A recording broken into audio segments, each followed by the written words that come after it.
নমস্কার। কবি নবনীতা দেব সেনের লেখা কবিতা ডিনারে। নাম কি তোমার? রাজারে। যাচ্ছ কোথায়? বাজারে। কিনবে কি কি? বিন আলু। রাঁধবেটা কি? ভিন্দালু। তোমরা বুঝি নিরামিষ? ঠিক সেটা নয়, কি জানিস? দেশটা বড্ড পুয়োর কিনা, মাংস নেই কো শুয়োর বিনা। মাছ আছে তো, সরল পুঁটি, কালই খেলাম আস্ত দুটি।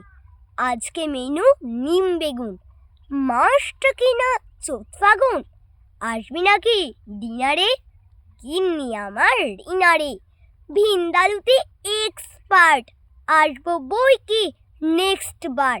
আজকে খাবো বাড়িতে, ভাত ফুটছে হাঁড়িতেই। নমস্কার।